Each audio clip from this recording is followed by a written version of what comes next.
Hello and welcome to the latest webinar in the Elemental Talks program. Our topic today, central plant. How can efficiency be built in at the heart of the system? In our session sponsored by Altechnic. Your chair for the next 60 minutes. My name is Jim McClellan, founder and editor SustMeme, home to both the magazine and the top 500 rankings. Joining me on the panel this afternoon are Adam Chapman, founder HeatGeek, David Hilton, Director Heat and Energy, Adam Simpson, Director Clear Consulting and Design, and Edward Morris, Technical Manager, Altechnic.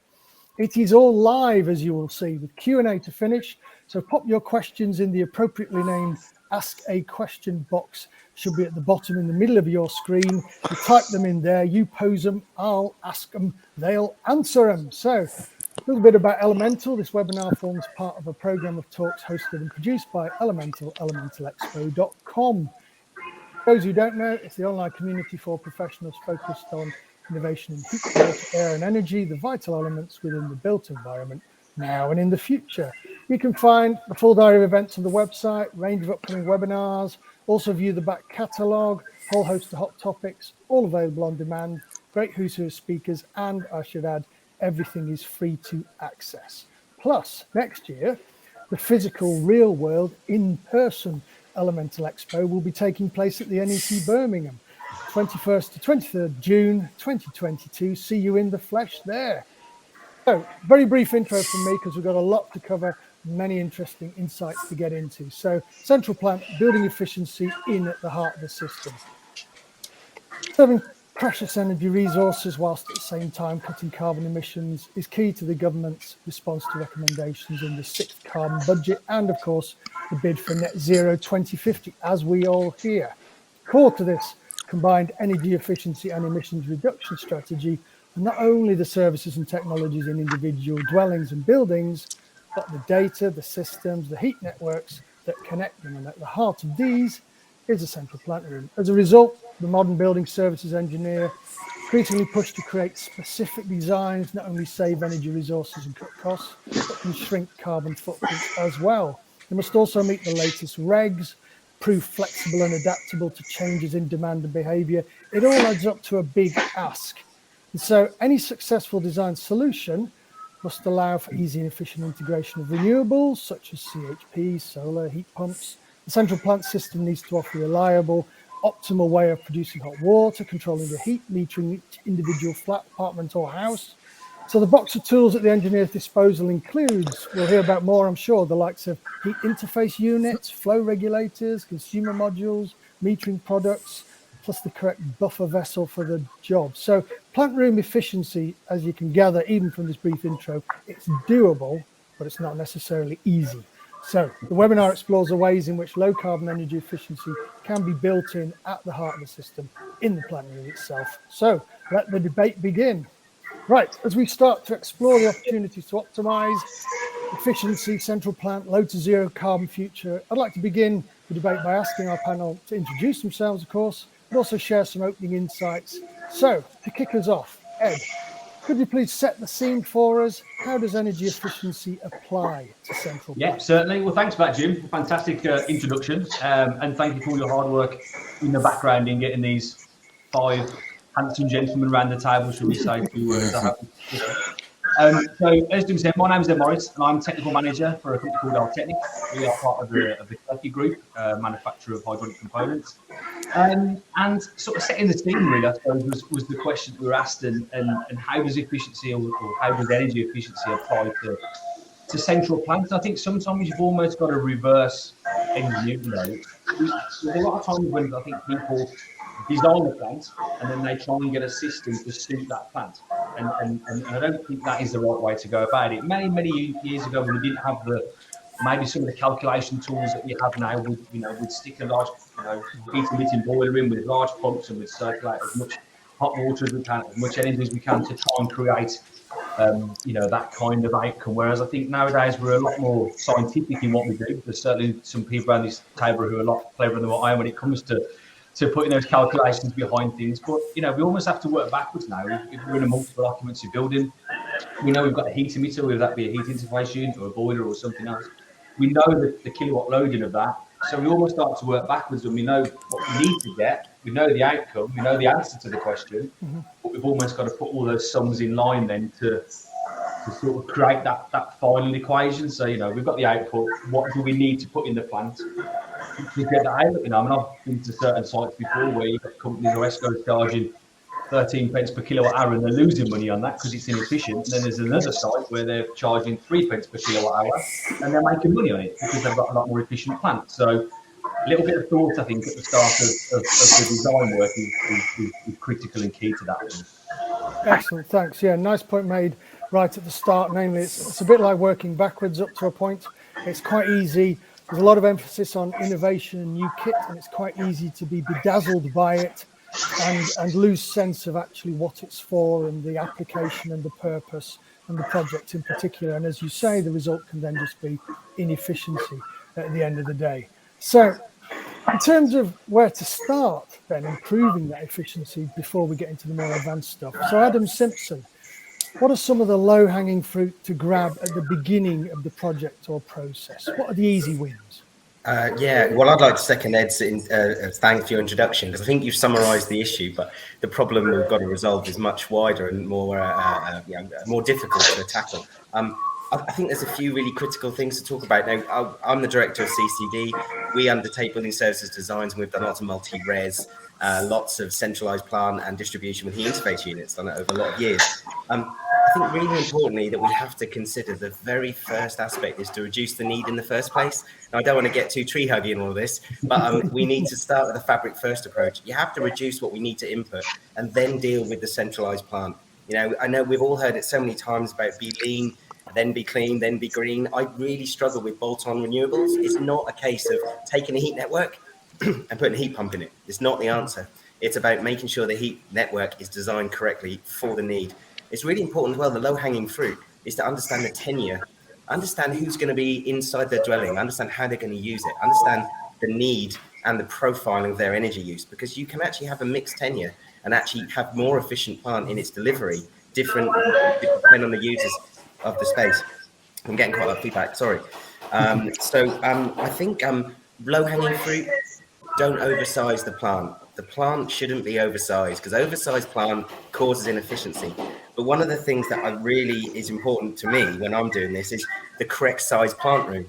Because if the plant room isn't the correct size as a low-hanging item, it doesn't get maintained correctly. And lack of maintenance means lack of efficiency over the life of the plant. You're not designing it for the first 12 months, you're designing it for a period of its life, which can be 15, 20 years. We're working on schemes. The boiler's been in there 40 years. It's still going to be delivering heat, but very inefficiently. So that's really, really important. And I think the other thing to talk about when we talk about heat networks is pretty much all technology available can integrate into a heat network. There isn't a piece of technology that couldn't integrate as long as it's designed correctly. So we come all the way back to designing it at the front end. So yeah, that kind of summarizes where I think the quick wins are at the start. Yeah, excellent. Now, some very nice points made there. And of course, some of that is thrown into sharp relief because of the agility and flexibility required with changes in demand and usage, especially in commercial buildings and the like, that there's a much more customizable requirement now perhaps than there was previously.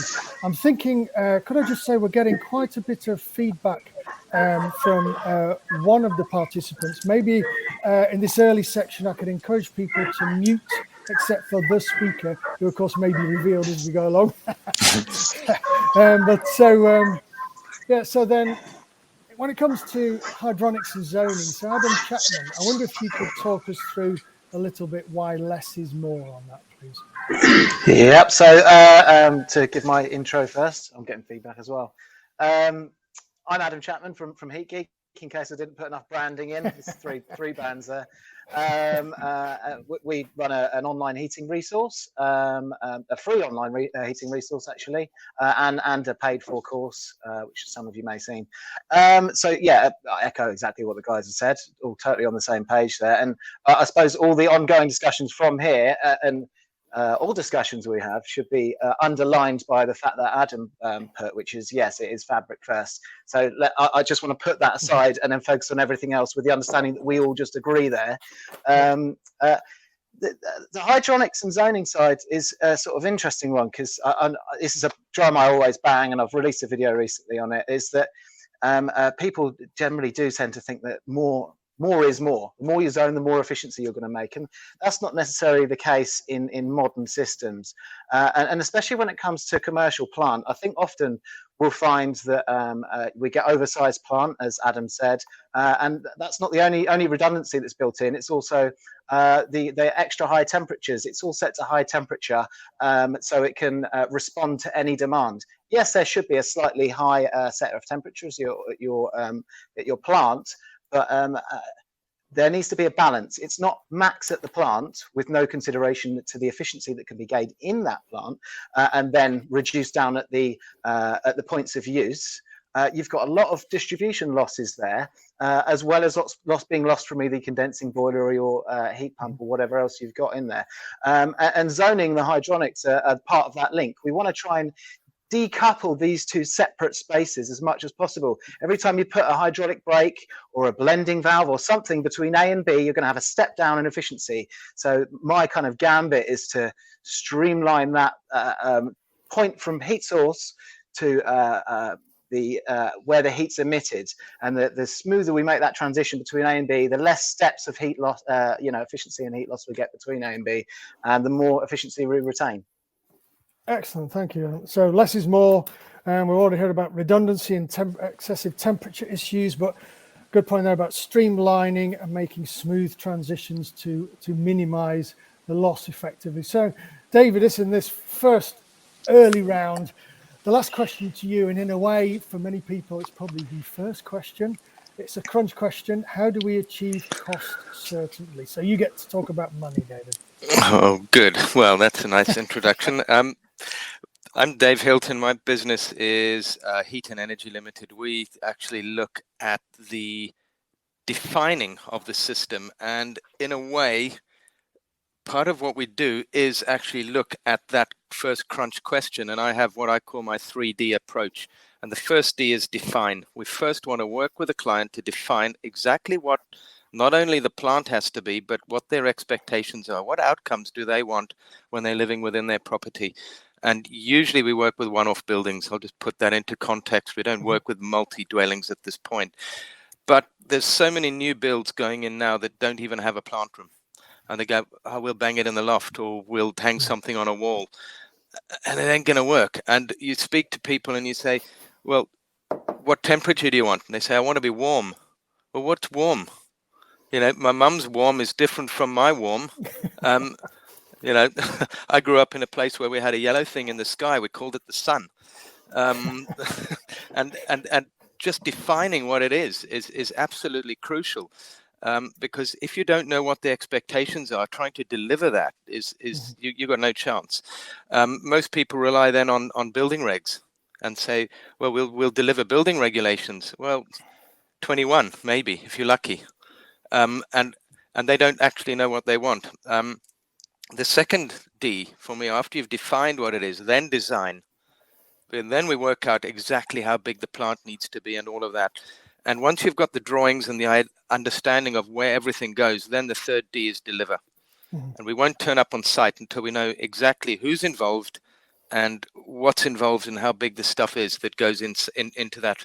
Otherwise, you end up on site and nobody knows what's going on. And that still happens, even with the best drawings in the world. We've had some aircon guys that turn up or plumbers that turn up and you say, have you seen the drawings? What drawings? That's because the guys doing the design aren't the guys actually delivering, and the continuity is not there. So I'd say you need that absolute continuity and a good definition of what's involved. That way you can start putting some real cost certainty onto it. Excellent. Good point. So the 3Ds, define, design, deliver. And on the creative side, sometimes we use envision, engineer, and execute. It's the same kind of principle, but you're dead right. It's that cost certainty is avoiding wasting money is partly what you're talking about by getting it more right, more of the time, first time. So nice first round of questions there. And then the second round from the chair here, and I encourage the audience to pop their questions in the Ask a Questions box at the bottom. I know I've had at least one come via Twitter, which is also welcome, but if you type them in there. So question 2, I'd like to continue the deep dive. I'd like to quiz the panel a bit further about challenges, opportunities. So we're going to get into some of the more tricky stuff potentially. So Adam Simpson, if I come to you first, I'm going to ask you to do a little myth busting for us. What are some of the common misunderstandings and misconceptions for central plant? Well, there are a lot of them, to be fair, and it does depend on your starting point to how many of them you list out. But I think one of the fundamental things that I hear when we talk about centralizing plant is it is inefficient. And they say it's inefficient because it's central generation and the distribution is a loss. If you put a boiler in every apartment in a multi-res, then you don't have any distribution losses. The compound inefficiencies of a decentralized plant far exceeds the centralization of plant and networks. But it does come back to a comment made by myself earlier and Adam, which is correct design up front, correct zoning, correct controls. I know you're going to talk a little bit about controls, which is really important in a second. I think the inefficiency conversation can be squashed quite quickly. One of the things that I do tend to hear as well is it's too expensive. And I think there is definitely a very sensitive balance when you look at the number of units. So like I said, we do multi-res using the HOUs. We do work a lot with Altechnic actually on those products, a lot with Altechnic. And so very often I don't have enough units to make it economically viable to provide centralized plant. Now that number's quite low.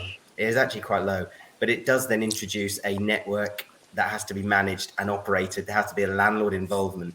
But most often the landlord is educated, has availability to staff and contractors that can actually manage it efficiently, because many combi boilers or boilers that get put in that seem to be low capital cost then aren't maintained and lose their efficiency quite quickly simply for regular servicing. So there's an element of that for me. It's really important.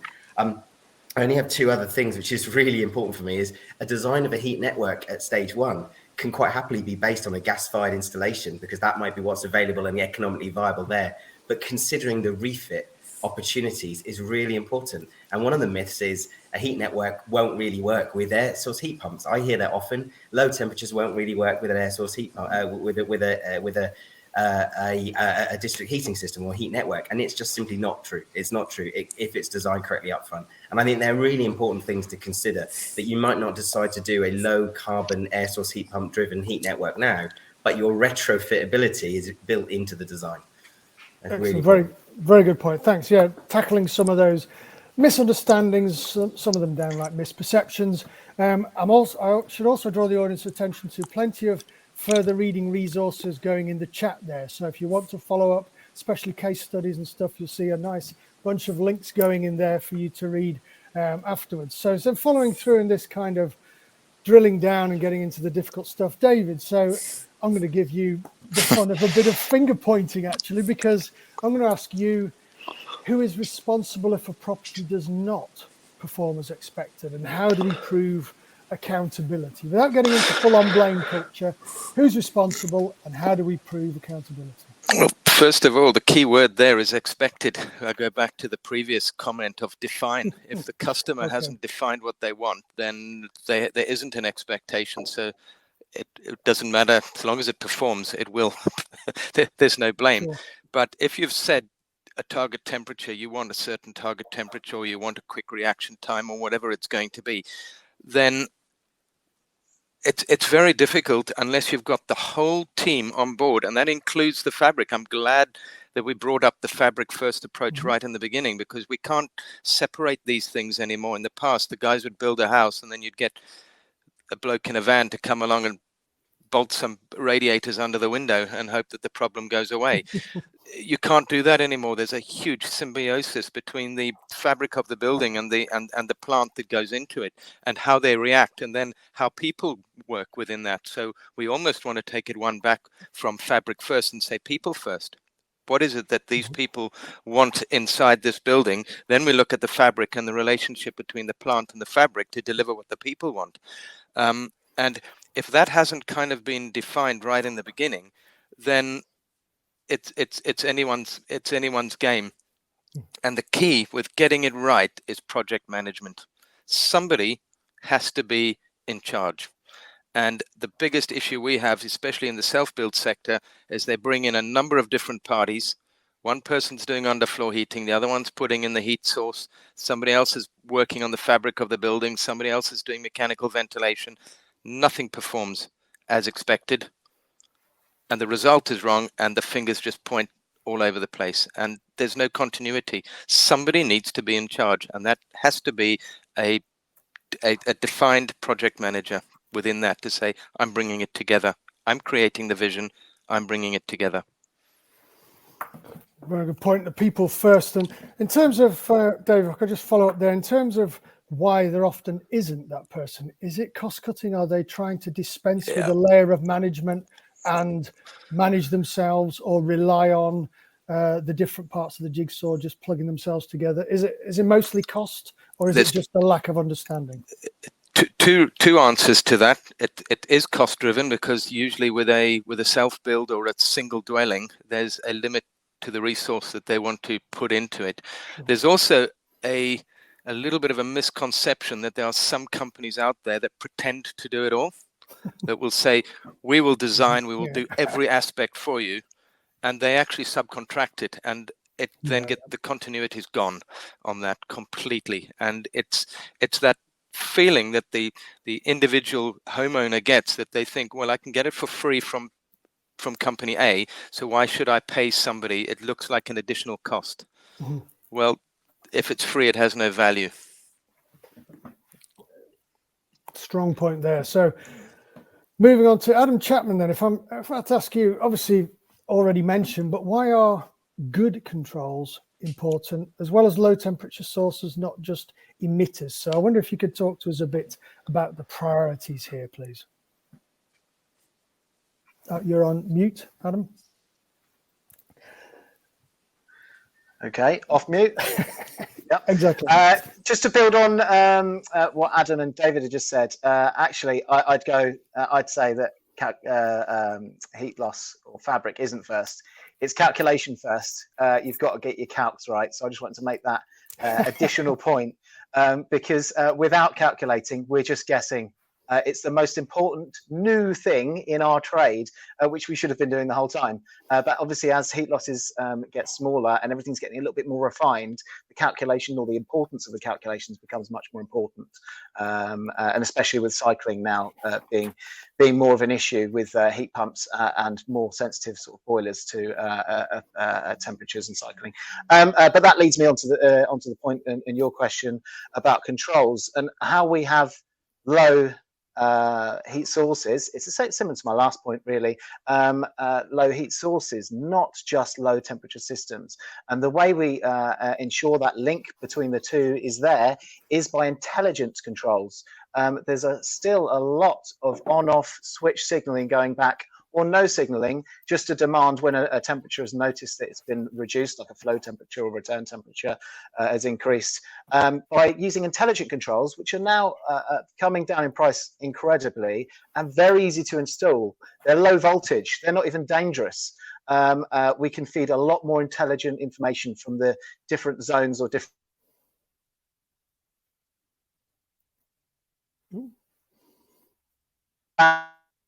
Adam seems to accurately match demand. Have I come off? Yeah, we lost you momentarily there. Okay, I was just saying that the more information that can be fed back to the main plant, the less cycling the plant will have, and the more it can match demand. And with the amount of technology out there now, there's just no excuse to resort to old, lazy methods. You know, it's worked for the last 10, 15 years, 20 years. Let's carry on going that way. The amount of options out there now are vast, and we should be embracing them. So is it, I mean, we've had fabric first and people first. Now we're going calc first. Yeah. Absolutely nobody and nothing wants to come second, that's for sure. But could I ask you then, just to follow up there, so is it too crude to say tech is the answer, data is the answer? Well, see, that would contravene my first point, which is keeping it simple. Okay. You do have to keep it simple. The two things you keep simple are, one, the hydraulic process, so as minimizing hydraulic separations and blending valves, etc. The one simple link between the two is an intelligent control. Intelligent controls are more simple, though. On-off controls are complicated. On-off controls wait for an overshoot in demand or response, then turn off the signal, then it drops and it turns it on, and then the timer turns off, so the whole thing turns off, and then the timer comes back on. It goes round and round. With an intelligent control, you're just saying higher demand, higher temperature, lower demand, lower temperature. Much more simple. So no, the opposite of what you said, actually. Okay, good. As chair, I'm delighted to get some contradictions and some banter going. This is what we want as the session progresses. So then, finally, in this round, before we take some questions, I've got some on LinkedIn now and Twitter, but also please do type them in the ask a question box at the bottom, which you can find. So in this round then, Ed, if I'm coming to you now, we've talked about the theory quite a bit and some of the application and the concept and the priorities, but I wonder, when it comes to walking the talk, can you give us some real world examples of good design, plus maybe share some of your experiences of a fix, putting the inefficient system right? Yeah, I think for us as a manufacturer, we almost have to take a different perspective at times, because all these calculations have taken place. We've talked about fabric first, we spoke about calculators, all this kind of great stuff, which gives us this system on a piece of paper in a design software that we then have to go and deliver. So as manufacturers, we have to give you the products that are going to sit in there, whether it be heat interface units, balancing valves, pressure reducing valves, but all these valves which sit inside the system itself.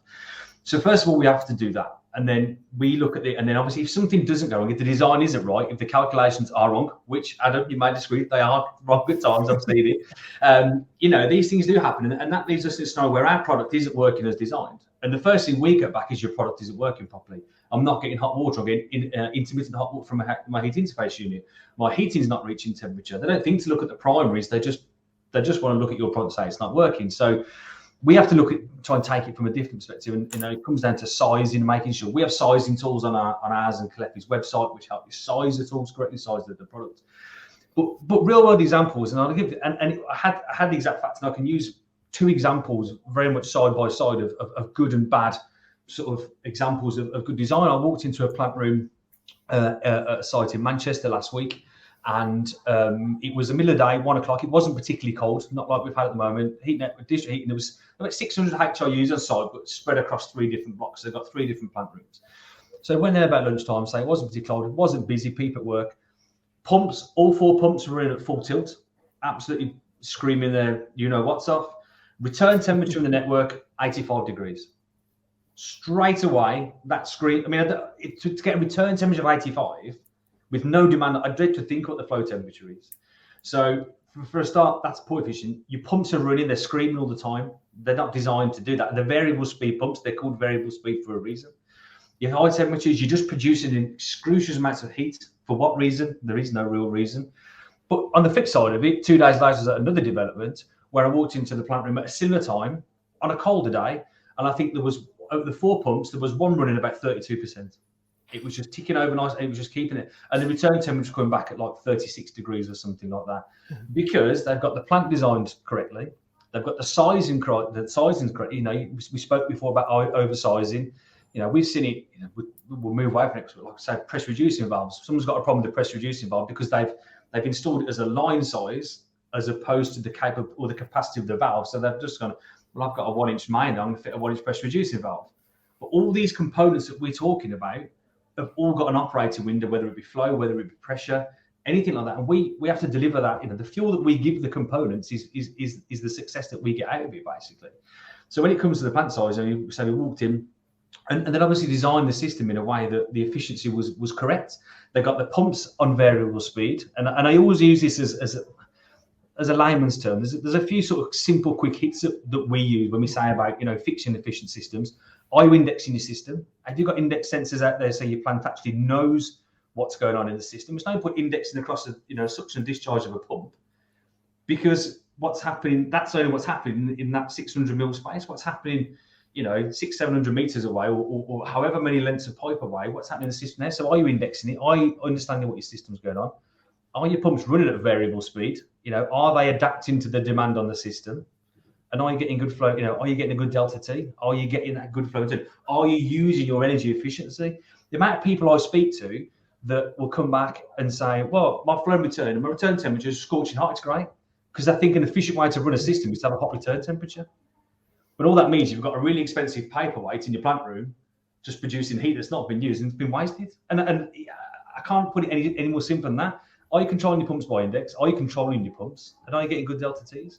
And all of that comes is a very simple way of describing what you guys have spoken about, is designing and controlling the system in the correct way. And I think the way in the UK, we're very inefficient the way we live our lives and the way we live in our buildings.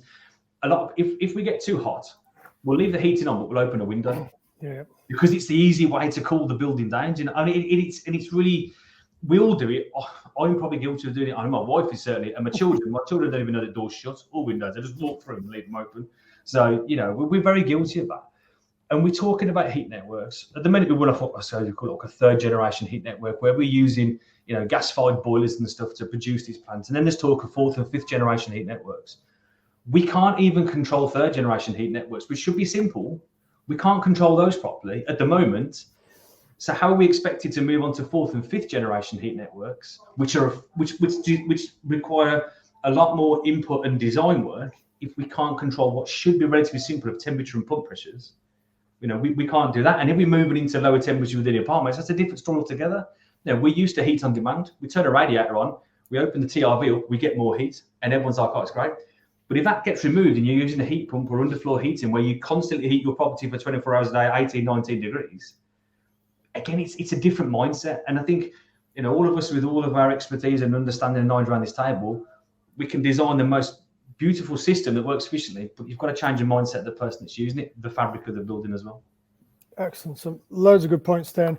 Can I ask you a little follow-up then? If we assume energy and heat is not getting cheaper, it's getting more expensive, is it reasonable to assume that the more the bills go up, the more conscious people and organizations are going to be about waste and about overconsumption, and they're going to see the cost of inefficiency in a way they perhaps didn't previously? So do you see a trend in people waking up to some of this inefficiency and the fact that they are the carbon and pounds and pence cost of that is way out of kilter? Ed? Yeah, and I think at the moment we sit in a world where we know everything's getting expensive. It's on every single tabloid that you read, it's on every piece of news, it's in every single financial journal. Everything is getting more expensive, absolutely everything. But I think the problem sometimes with capital plants or centralised plants is that they don't know how to charge for that energy sometimes, and is wastage being punished? And I suppose that's a question to this panel. Do we see that energy waste at the moment is being punished financially? Because I don't know. You know, they got a heat meter. Adam, go on. Oh, actually, yeah, Adam has an answer there. No. I was just going to answer your question and just elaborate as well. I do think that there's probably what you said. As there's the cost of energy increases, there's going to be more emphasis on the customer side. But I'd just like to say that I've noticed a massive difference from the consumer side on their valuing of CO2 in the last year. A year or 2 years ago, so we have an insulation company as well as our online resource. A year or two ago, we'd get consumers, mainly higher end, approach us and ask us what the best is. And I suppose the way they would look at that is what's the most efficient, reliable, blah, blah. And now it's, what's the lowest carbon? We were having to bend their arm to get them to spend more money on perhaps a ground source or air source solution before. Now they're coming to us asking for that, knowing it's costing more to install and potentially even going to cost more to run. They're placing the value on the carbon. So carbon is now becoming an asset, or lack of it, the lack of carbon. I think that's already changed. Well, that's I thought. Yeah, that's interesting. Sorry, Ed mentioned before. It's really good as well. Yeah, that's interesting. Out again. Yeah, slightly. That's interesting to hear, because that means that we as journalists, media, we're always writing about what's often dubbed the Blue Planet generation. The friends of Greta and the great-grandchildren or grandchildren of David Attenborough, or whatever it may be. But in other words, waking up to the carbon and the cost and the greening. But often it's talked about somewhat disparagingly, as if that doesn't translate into real choices in business and decisions and spend. But what you're saying is the opposite. It does. You're actually getting directly those inquiries from people who are alive to the issues. I think we get probably customers who are, it's more polarized, I would say, but overall it's meant that we've ended up with a lot more custom. On the other side of that, though, this is a question for the panel, and I liken it to electric cars. We have a Tesla at home. We obviously, that has on the surface a low carbon footprint because it's electric. If we talk about the circular economy of that vehicle, We talk about the production of the batteries, the production of the car, the production of the charging, etc. Is that as carbon efficient as what people think it is because we drive it because it doesn't use combustible?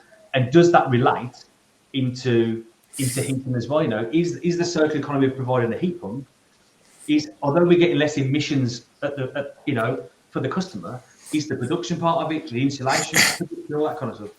Are we really hitting low carbon emissions by putting front end low carbon emitters out? Just a question. It's a matter of opinion. Well, maybe I could throw it first to Adam Simpson. Actually, you're on mute, but you wanted to come in on the other as well. So maybe you could put both, and I'll absolutely. Thank you. It ties together, and I do fully agree. The discussion about inefficiency in plant design and then the execution. Nearly every single job we've ever worked on, genuinely mean this, there's always the squeeze at the end of the project, which brings us back down to the comment that was made by David earlier. Appropriate program and a project manager and an appropriate person to commission and hand over the project properly. So what you're getting at there is you're saying, well, screwing a heat pump to the side of a building because it seems to be efficient, buying a Tesla because it seems to be the low carbon solution. Actually, when you take a review of sort of cradle to grave of that technology, is the embodied carbon of a Tesla ever going to pay for itself in the lifetime of the vehicle? You'll be replacing the batteries probably before it does. But that, I think it's important that, you know, not trying to be too cliche, but every journey starts with the first step. And 100 steps in, we're going to make a better progress towards it. We get called often to projects where heat pumps aren't functioning correctly. And someone would say the heat pump's wrong, it's not operating. And again, it came down to what you said, David, which is the synergy behind how they expect the building to work to how it's designed. A 3-story beautiful atrium of an entry to a house with underfloor heating is never going to heat that 3-story beautiful it's not going to happen. And so there's an element of understanding and I suppose perspective of that. You talked a lot about the lessons learned. What I was going to come in on a while back, actually, sorry, about the lessons learned and the examples you gave of the plant room where it had an awfully small delta T and then one that was great with a delta T. And I wanted to respond as well, Adam. You said about the hydraulic separation causing inefficiency. Talking about that retrofit and that refit, a heat pump operates on a very different delta T to a boiler. So having that thermal store is really, really important, which we've all agreed and we've all spoken about. But if the secondary side of the building is designed to keep the secondary happy, it doesn't really matter what goes in the primary side. And that could be mini nuclear in the future. We just don't know what it looks like. There could be hydrogen fuel cells in every plant room across the country. And so it's a really important thing that we look at the future adaptability. These systems aren't flexible. I wouldn't ever use the term flexible, but they're all adaptable if we think about it up front.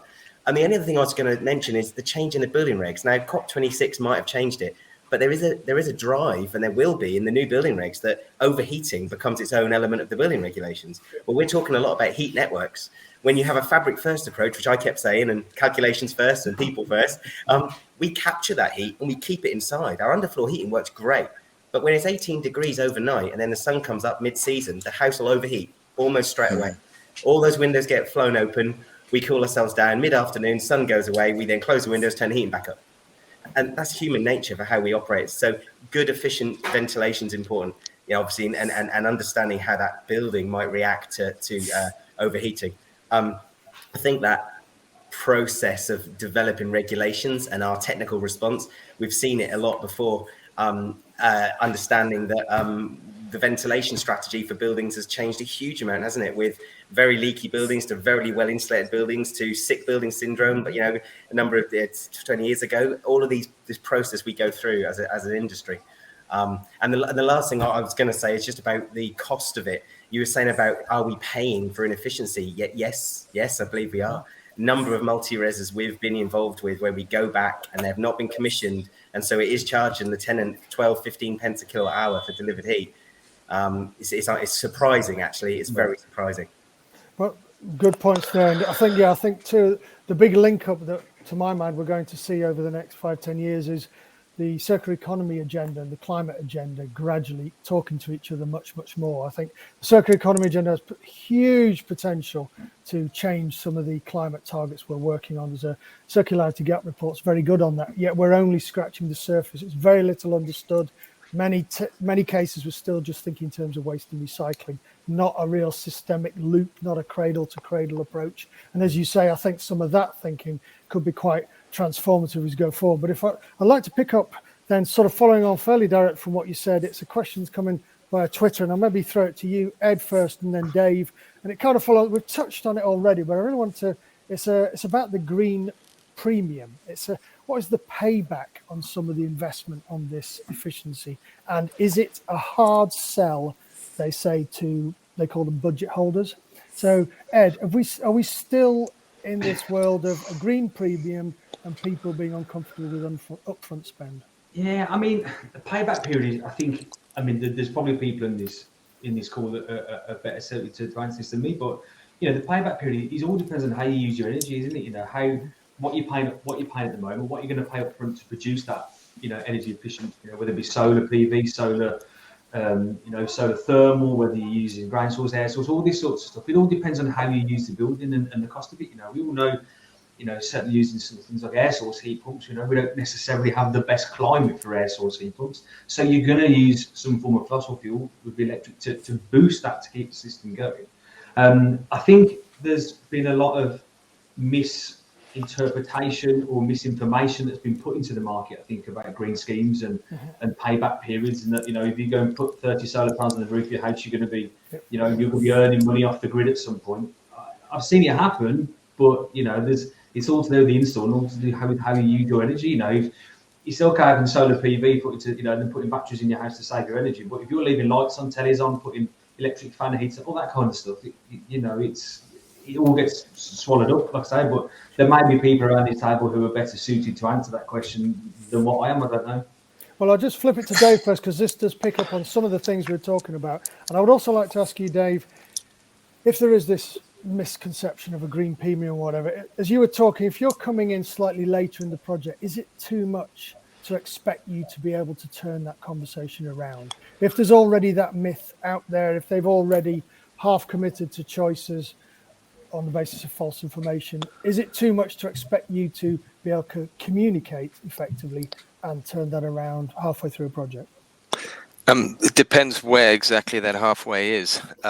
But we often look at it, and I always say that there's two ecos. There's your ecologic and your economic, and people seem to balance those up. And the problem you have is that everybody now, ever since the introduction of the feed-in tariff, everybody wants a payback. Yep. And they don't seem to think that they need some heating anyway. What's the payback on a premium car? They don't care. They just go and buy it because they want leather seats and a sat nav, and they want to be seen in that badge. But ultimately, it seems that people don't aspirationally sit back and say, wow, come and have a look at my heat pump at my house. That doesn't seem to be the thing that happens at this point. And what I find with all of the different plant that we're putting in, that there's another aspect to it that we call total cost of ownership. That and that comes to the ecologic as well as the economic. As you mentioned, with a Tesla, immediately you think, yes, it's running on electric, it's an eco car. But if you only do 5 miles a year and then you get rid of the vehicle when it rusts to pieces, has it actually met its carbon footprint in the first place?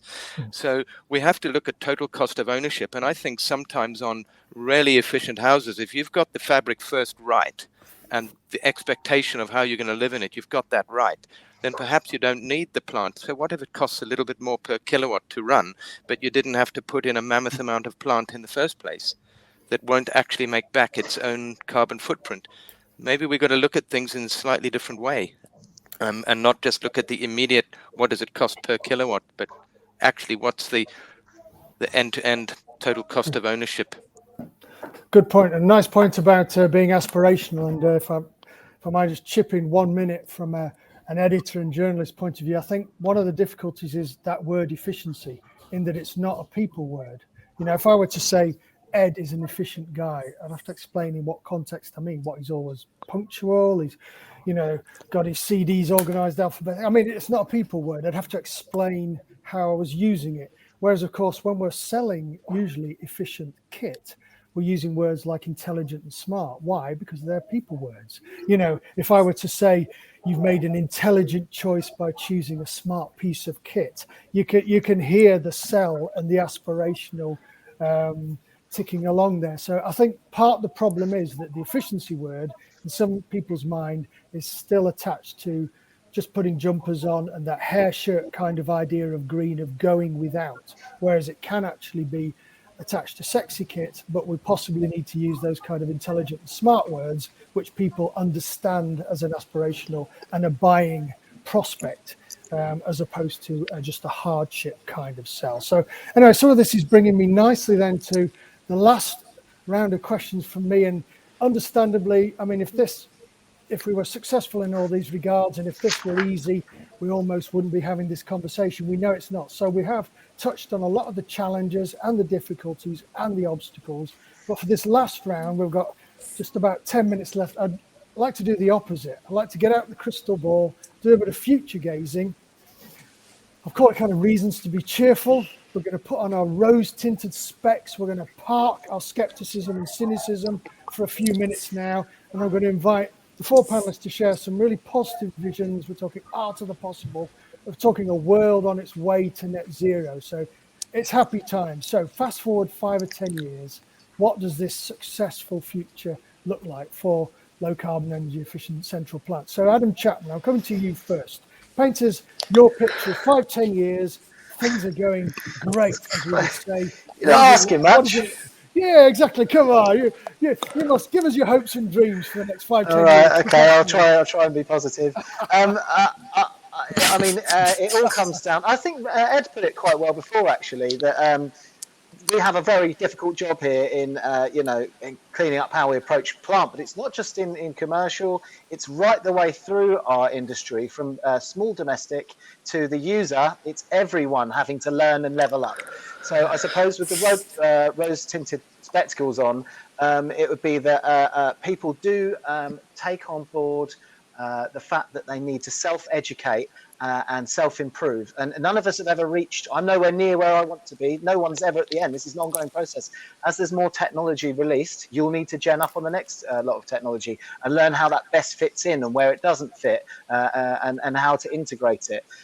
So I suppose, yeah, my long-term view is a calculated approach, but also one that appreciates the benefits of different technologies, not saying, let's always fit this in every situation or this situation. It's by measuring exactly as David said earlier on, to the customer, what's your goal? Your goal's this, then this technology is going to work. But it's not going to work with that type of property. So a very tailored approach where education is number one. And that's the reason I started Heat Geek. So, I genuinely do believe that. Excellent. That's a good point. And can I just follow up and ask you, do you see that trend happening as we become more aware of and we understand the technologies better? Are we just going to naturally have more versatility, more of a menu of options? Are we just maturing? Are we like teenage years where it's going to be great, but at the minute there's a few missteps? Can you just see it coming together as it evolves? As with everything in our world at the moment, again, I think it's polarizing. There's people that are taking up the challenge, and there's people that are staying where they are and saying, we've never needed to do that before. But what's going to happen naturally is evolution. The people that aren't moving with the times are going to die off.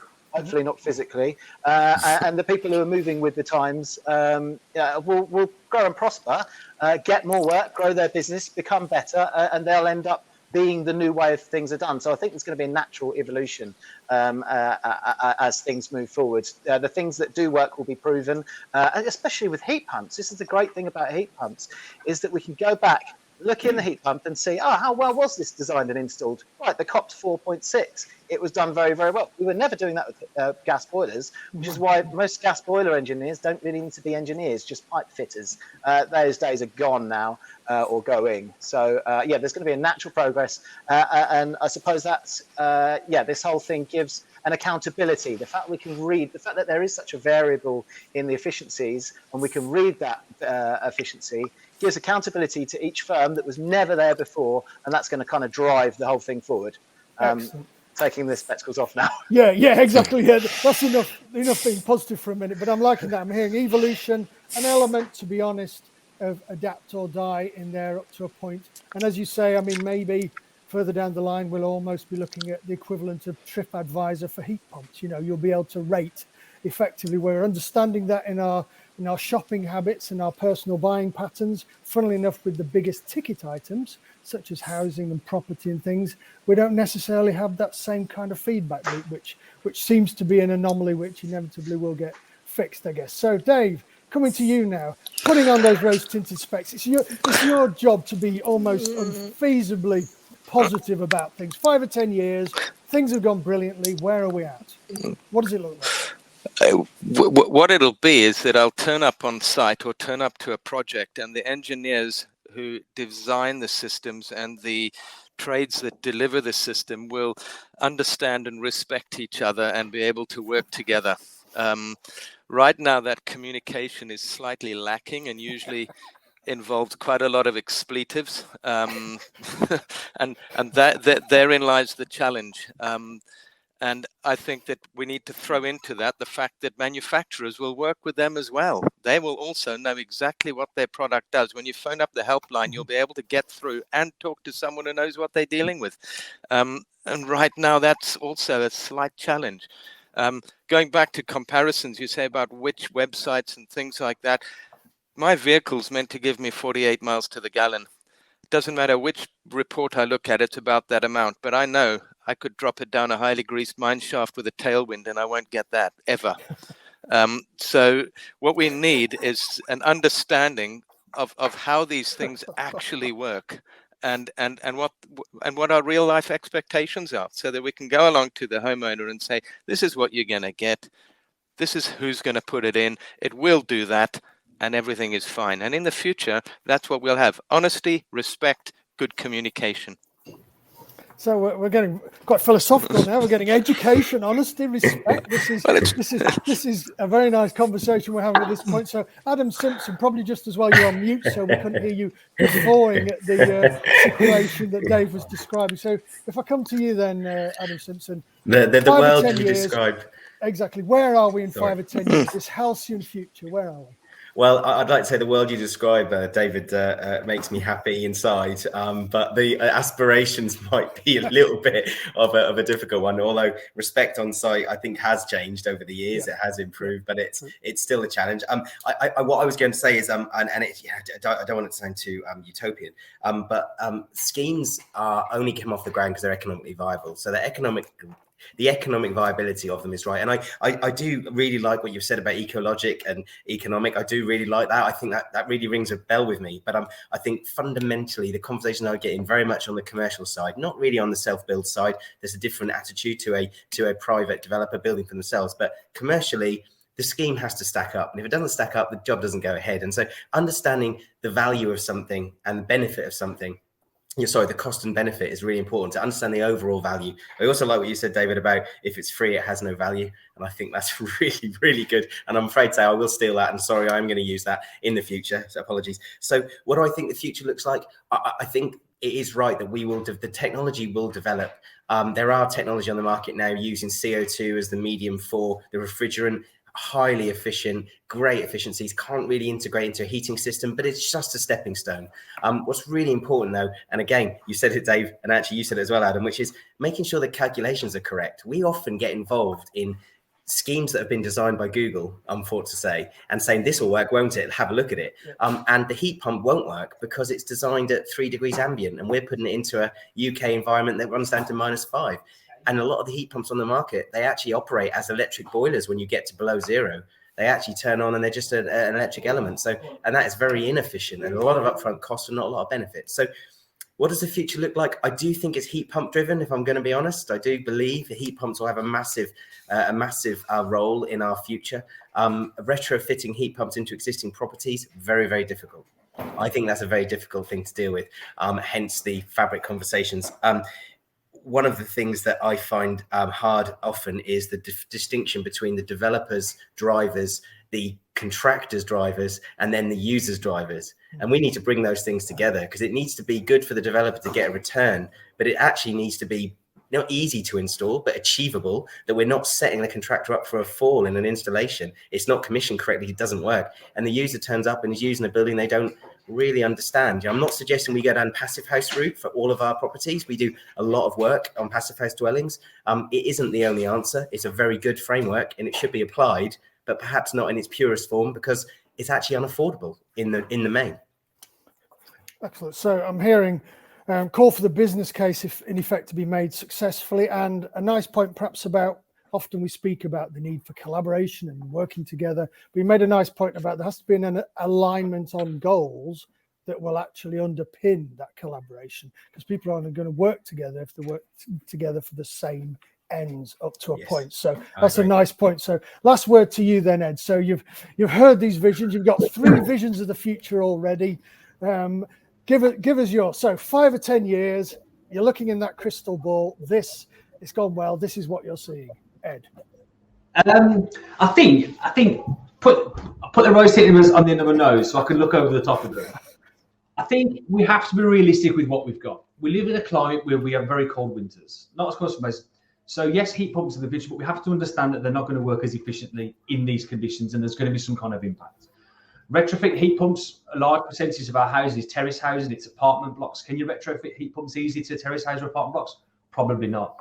COP26, I think it's fantastic, but there's been 25 ones that have gone previously that still haven't managed to change the world. I'm not sure 26 in 10 minutes or an hour of however many world leaders that have flown in on private jets to sit in Scotland for an hour to say they've solved the world is going to be the solution. But we are where we are. We have to understand what we've got. I think understand the technologies. And I think what we've all said is that getting people to understand the technologies and working with manufacturers and working with the people who develop this software to understand how it can be better, but how it's going to have an impact on what it is. So in 5 or 10 years' time, we don't give manufacturers a kicking because it's not performing as it's expected. We've designed it, or it's been built in a way that it will work that way. We just have to give it the fuel. So I think just everyone just calming down a little bit. We're not going to reach it in 12 months' time, probably 10 years' time, but we will get there. It's going to be a staged process, a smooth one at that, I hope. But just be realistic with what we've got, I think, and just give it time. And we all know we need to make a change. We're all aware of that. And things, you look at systems from 10 years ago today, they're massively different. And from 10 years forward, they will be massively different. It's just going to take a little bit of time. So I'll put my glasses back up and say it's going to be fantastic. Excellent. Excellent. That's a nice point to finish on then, Ed. So we've got this rose-tinted realism from you, which I think is a nice kind of pragmatic approach to going forward. So there we go. We are literally bang on time. So big thank you to all the panelists, Adam, and of course, Ed, and our sponsors at Altechnic.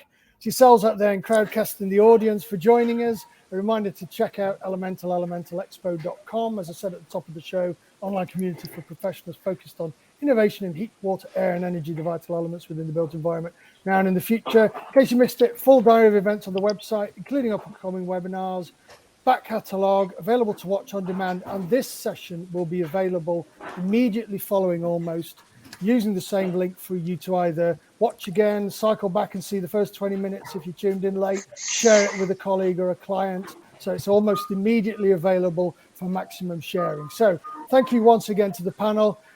That's it for today. I've been Jim McClelland, editor at Susmean. Thanks for watching, and we'll see you all again soon. Thank you very much.